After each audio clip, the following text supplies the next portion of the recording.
Muted है। मेरा इसमें व्यू ये है कि जैसे चोर होता है तो वो ये वेट करता है कि जब सब लोग सो जाए तब मैं अंदर घुसौटी करने के लिए घुसूं।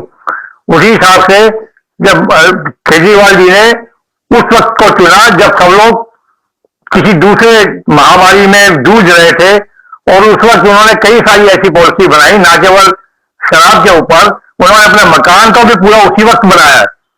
उनका जो शीश महल बना है वो भी उसी टाइम में बना है जब सब सड़कों पे सन्नाटा था, और वो अपने किसी और कामों में जो सीक्रेटिव टाइप के थे वो टाइम उन्होंने उस काम के लिए चुना, और उसी के दौरान ये सारी पॉलिसी बनी जो अंदर अंदर काम हो सकते थे सीक्रेटिवली, जिसको टोटली लोग उसमें बिजी थे दूसरी चीजों में, और ये अपने अपने सारे इन्होंने अपने जो प्रोग्राम थे वो करे। क्या आप ये अपोजिशन पार्टी की भाषा बोल रहे हैं सूद साहब?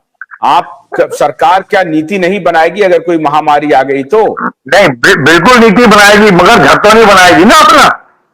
अब घर बनाना कोई बुरी बात तो है नहीं।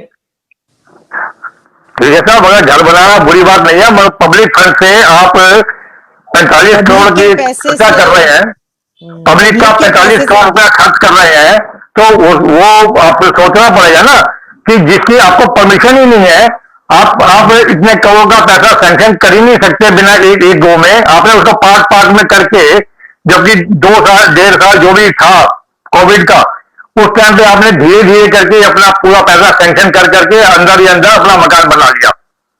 ये तो पब्लिक की आंख में धूल झोंकने वाली बात हो गई, जब पब्लिक परेशान किसी और काम के लिए है और आप उसमें अपने कामों में लगे हुए हैं।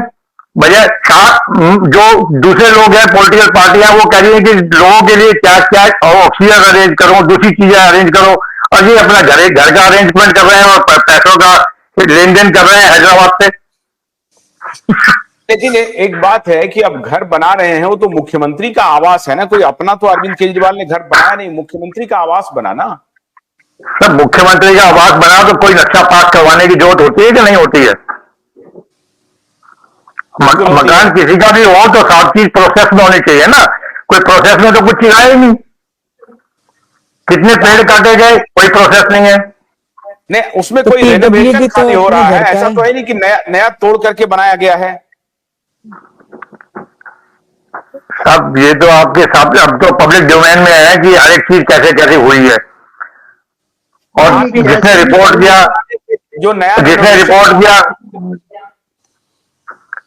नहीं, मैं आपके ये पूछ रहा हूं कि आप ये कह रहे हैं कि जो नया मकान रेनोवेट किया गया है उस मकान के बहुत सारे नक्शे में तब्दीली है, और इस नक्शे में तब्दीली के लिए नक्शा पास कराना पड़ता है, चाहे मुख्यमंत्री का ही आवास क्यों ना हो, और उसको पास कराना पड़ेगा। उसकी एक कमेटी होती है, वो जब तक पास नहीं करेगा तब तक काम नहीं होगा, आप ये कह रहे हैं? बिल्कुल यही बात कह रहे हैं। तो ड्यू प्रोसेस नहीं किया, कोई प्रोसेस फॉलो नहीं किया गया। सर प्रोसेस को छोड़ दीजिए, जब मेरे को याद है जब लॉकडाउन खुला है पहली बार, हमारे डिप्टी सीएम मनीष जी का ये बयान आया था कि हमारे पास पैसे खत्म हो गए, 7,000 करोड़ बचा है जो 2 महीने की सैलरी बिल है सिर्फ। मैं उस समय एस्टोनिश्ड रह गया कि एक छोटी सी स्टेट का अगर 3500 करोड़ रुपया सिर्फ सैलरी बिल है तो लोगों पे लगता क्या होगा। उस समय बजट था 60,000 करोड़, और 3500 करोड़ अगर पर मंथ करूं तो 42,000 करोड़ तो सैलरी में चला जाता है। तो ये पब्लिक पे लगाते क्या है, 18,000 करोड़ लगा बस, और ये उसमें से 3,500 करोड़ की तो इलेक्ट्रिसिटी सब्सिडी चली जाती है। तो क्या पब्लिक को, मतलब ये किस तरह की इन्वेस्टमेंट हो रही है पब्लिक पे, जो दिखावा, और उसमें से एडवर्टाइजिंग बजट भी है और बजट भी है, वो सेपरेट है। तो ये आप कह रहे हैं कि लॉकडाउन खत्म होते ही दिल्ली सरकार ने, आम आदमी पार्टी की सरकार ने कह दिया कि साहब हमारे पास पैसे ही नहीं है सैलरी देने के लिए।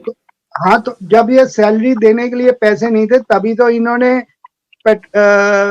सबसे पहले शराब की दुकानें खोली थी विद 70 रुपीज या कुछ 70%, मैं तो पीता नहीं, मेरे को नहीं पता, एडिशनल रेवेन्यू इकट्ठा किया था उसके ऊपर लगा के, और उसके बाद पेट्रोल के ऊपर खोला था इन्होंने।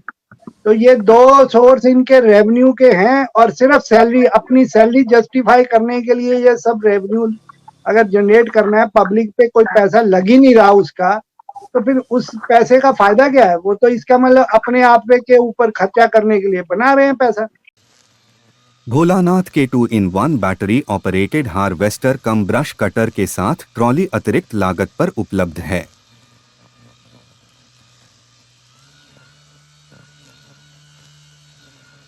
अधिक जानकारी के लिए कृपया दिए गए नंबर पर कॉल करें।